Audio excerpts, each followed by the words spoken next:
ರಥಸಪ್ತಮಿ ಸೋಮವಾರದಿಂದ ಶನಿವಾರ ಸಂಜೆ 6 ಗಂಟೆಗೆ. ನನ್ ಕೇಳೋ ಪ್ರಶ್ನೆಗೆ ಉತ್ತರ ಕೊಡು. ಆ ಮನೆ ಸಂಬಂಧಗಳನ್ನ ಕಳ್ಕೊಂಡು ಈ ಮನೆ ಮಗಳಾಗಿ ಶಾಶ್ವತವಾಗಿ ಇಲ್ಲಿರೋದಿಕ್ ಬಂದಿದ್ಯೋ ಇಲ್ವೋ?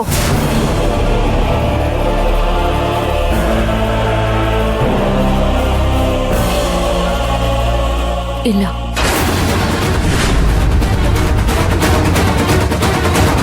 ಅಮ್ಮ ಅಮ್ಮ ಅಮ್ಮ ಹೇಳಿದ್ದೆ ತಾನೆ, ಈ ಮನೆಗ್ ವಾಪಸ್ ಬರ್ಬೇಕು ಅಂದ್ರೆ ಆ ಮನೆ ಎಲ್ಲ ಸಂಬಂಧಗಳನ್ನ ಕಳ್ಕೊಂಡು ಈ ಮನೆ ಮಗಳಾಗಿ ಬರ್ಬೇಕು ಅಂತ. ಮತ್ತ್ಯಾಕೆ ಹಾಗೆ ಬಂದೆ? ಅಮ್ಮ ಅದಾಗಲ್ಲ ಅಮ್ಮ. ಅಲ್ಲಿ ಅಪಾಯ ಇದೆ ಅಂತ ಆ ಮನೆನ, ಅಲ್ಲಿ ಜವಾಬ್ದಾರಿಯನ್ನ ಬಿಟ್ಟು ಬರೋದಿಕ್ಕೆ ನನ್ನಿಂದ ಆಗಲ್ಲ. ಅದು ನನ್ನ ಧರ್ಮನೂ ಅಲ್ಲ. ಓ, ಧರ್ಮ ಕರ್ಮದ ಪಾಠನ ನನಗೆ ಹೇಳ್ಕೊಡಕ್ ಬಂದಿದ್ಯಾ ಅಲ್ವಾ?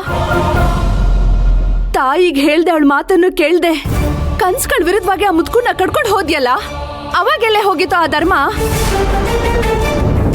ಈ ತಾಯಿ ಮಾತನ್ನು ಕೇಳ್ದೆ ಧಿಕ್ಕರ್ಸ್ ಹೋದ್ಯಲ್ಲ, ಅದು ಹೇಗೆ ಆಗುತ್ತೆ ಧರ್ಮ? ಅಮ್ಮ, ನನ್ನಿಂದ ತಪ್ಪಾಗಿದೆ ನಿಜ. ಆದ್ರೆ ನಾನು ಪರಿಸ್ಥಿತಿ ಕೈಗೊಂಬೆ ಆಗಿದ್ದೀನಮ್ಮ.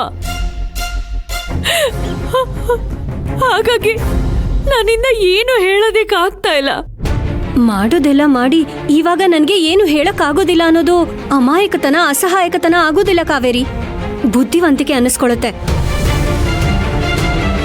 ನೀನ್ ಮಾಡಿದ ತಪ್ಪು ಅವಮಾನಗಳನ್ನೆಲ್ಲ ಮರೆತು ನಿನ್ ಜೀವಕ್ಕೆ ಅಪಾಯ ಇದೆ ಅಂತ ಗೊತ್ತಾಗಿದ ತಕ್ಷಣ ಆ ಮನೆಗ್ ಬಂದು ನಿನ್ನ ಈ ಮನೆಗ್ ವಾಪಸ್ ಕರ್ಕೊಂಡ್ ಬಂದು ಕೊನೆವರೆಗೂ ನಿನ್ನ ಕ್ಷೇಮಾಗಿ ನೋಡ್ಕೋಬೇಕು ಅಂತ ಯೋಚನೆ ಮಾಡಿದ್ನಲ್ಲ, ಆದ್ರೆ ನೀನ್ ಮಾಡಿದ್ದೇನು?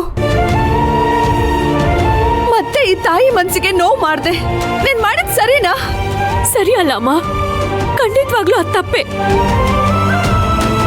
ಆದ್ರೆ ನಿನ್ ಮಾತಿಗೆ ಬೆಲೆ ಕೊಟ್ಟು ನಾನು ಮನೆಯಿಂದ ಕಾಲ ಆಚೆ ಇಟ್ಟಿದ್ದಿದ್ರೆ ನಾನು ಅದು ರಾಮ್ ಸರಿಗೆ ಮಾಡೋ ದ್ರೋಹ ಆಗ್ತಿತ್ತು. ಅವ್ರಿಗೆ ನಾನು ದುಃಖ ಕೊಡ್ತಿದ್ದೆ ಅಮ್ಮ. ನಿನ್ನೆ ಮೊನ್ನೆ ನಿನ್ ಜೀವನದಲ್ಲಿ ಬಂದವ್ರ ಮನಸ್ಥಿತಿ, ಅವ್ರ ದುಃಖ ನಿನಗೆ ಅರ್ಥ ಆಗುತ್ತೆ. ಆದ್ರೆ ಈ ತಾಯಿ ದುಃಖ ನಿನಗೆ ಅರ್ಥ ಆಗಲ್ವೇನೆ? ಅಮ್ಮ, ಅರ್ಥ ಆಗತ್ತೆ, ಅದಕ್ಕೆ ಬಂದಿದ್ದಮ್ಮ. ಆದ್ರೆ ಆ ಮನೆಯವರಿಂದ ನನ್ನ ಜೀವಕ್ಕೆ ಯಾವುದೇ ತರದ ಅಪಾಯ ಇಲ್ಲಮ್ಮ. ಆ ಸಂಬಂಧಗಳಿಂದ ನನಗೆ ಅಪಾಯ ಬರೋದಿಕ್ಕೆ ಹೇಗ್ ಸಾಧ್ಯ? ಪ್ರಪಂಚದ ದೊಡ್ಡ ಯುದ್ಧ ನಡೆದಿದ್ದು ಕುರುಕ್ಷೇತ್ರದಲ್ಲಿ. ಆದ್ರೆ ಅದು ಸಂಬಂಧಗಳ ನಡುವಿನ ಯುದ್ಧ ಅನ್ನೋದನ್ನ ಮರಿಬೇಡ. ಹೊರಗಿನವ್ರ ಯುದ್ಧ ಎಷ್ಟೇ ಕಠಿಣವಾಗಿದ್ರೂ ಸುಲಭವಾಗಿ ಗೆಲ್ಬಹುದು. ಆದ್ರೆ ಅದೇ ಸಂಬಂಧಗಳ ಯುದ್ಧ ಆಗಿದ್ರೆ ಅದು ಸುಲಭವಾಗಿದ್ರು ಗೆಲ್ಲೋದು ತುಂಬಾ ಕಷ್ಟ ಆಗುತ್ತೆ. ಅದಕ್ಕೆ ಆ ಭಗವಂತ ಶ್ರೀಕೃಷ್ಣ ಕುರುಕ್ಷೇತ್ರ ಯುದ್ಧನ ಮೋಸದಿಂದ ಗೆಲ್ಸಿದ್ರು ಕೊನೆಗೆ ಧರ್ಮದ ಪರವಾಗಿ ಬರೋ ಹಾಗೆ ಮಾಡ್ದ. ಅಮ್ಮ, ನನಗೆ ಸ್ವಲ್ಪ ಟೈಮ್ ಕೊಡು. ಎಲ್ಲದನ್ನು ಸರಿ ಮಾಡಿ ಕೊನೆ ತನಕ ನಿನ್ ಜೊತೆನೆ ನಿನ್ ಮಗಳಾಗಿ ಬಂದಿದ್ಬಿಡ್ತೀನಿ. ಇವತ್ತು ಮಾತಿನ ಮೇಲೆ ನಿಲ್ದೇ ಇರೋಳು ನಾಳೆ ಮಾತಿಗೆ ತಕ್ಕ ಹಾಗೆ ನಡ್ಕೋತೀಯ ಅಂತ ಏನ್ ಗ್ಯಾರಂಟಿ? ಶ್ರೀಮಂತಿಕೆ, ಕಾರು, ಬಂಗ್ಲೆ, ಹಣ, ಅಧಿಕಾರದ ಮೋಹ ತುಂಬಿರೋಳು ಮತ್ತೆ ಈ ಬಡತನ ಜೀವನಕ್ಕೆ ಹಿಂದಿರುಗಿ ಬರಕ್ ಹೇಗ್ ಸಾಧ್ಯ? ಅದೆಲ್ಲ ಯಾಕೆ ಬೇಕು ಪೂರ್ಣಿ? ಇವತ್ತು ಎರಡರಲ್ಲೊಂದು ನಿರ್ಧಾರ ಆಗ್ಲೇಬೇಕು. ನೋಡು ಕಾವೇರಿ, ಈ ಅಮ್ಮ ನಿನಗ್ ಬೇಕು ಅನ್ನೋದಾದ್ರೆ ಒಳಗಡೆ ಬಾ, ಇಲ್ಲ ಅಂದ್ರೆ ಹಾಗೆ ಹೋಗ್ತಾ ಇರು. ಈ ವಸ್ತು ನಿನಗೆ ಲಕ್ಷ್ಮಣ ರೇಖೆ ಇದ್ದಾಗೆ. ಈ ತಾಯಿ ಮನೆಯವ್ರು ಬೇಕಾ ಅಥವಾ ಗಂಡನ ಮನೆಯವ್ರು ಬೇಕಾ ಅಂತ ನೀನೇ ನಿರ್ಧಾರ ಮಾಡ್ಕೋ. ಇನ್ನು ಏನ್ ಯೋಚನೆ ಮಾಡ್ತಿದ್ಯಾ ಕಾವೇರಿ? ಆ ಮೃತ್ಯು ಕೂಪದಲ್ಲಿ ಬದುಕೋದಕ್ಕಿಂತ ತಾಯಿಯನ್ನು ಅಮೃತದ ಜೊತೆ ಬದುಕೋದೆ ವಾಸಿ. ಹೊಸ್ಲು ದಾಟಿ ಒಳಗಡೆ ಬಂದ್ಬಿಡು ಕಾವೇರಿ.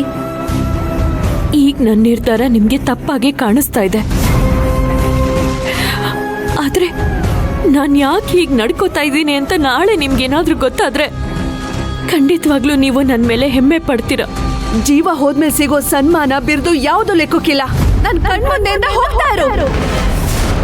ಅಮ್ಮ ಅಮ್ಮ ಅಮ್ಮ ಅಮ್ಮ ಅಮ್ಮ ನನ್ನಮ್ಮ ಅಮ್ಮ ಅಮ್ಮ ಕಂದನ ಮೊದಲ ತೊದಲೇ ಅಮ್ಮ ಕಾವೇರಿ. ಅಮ್ಮನ ಲಾಲಿಯು ಇಲ್ಲದೆ ಸಾವೇನೆ.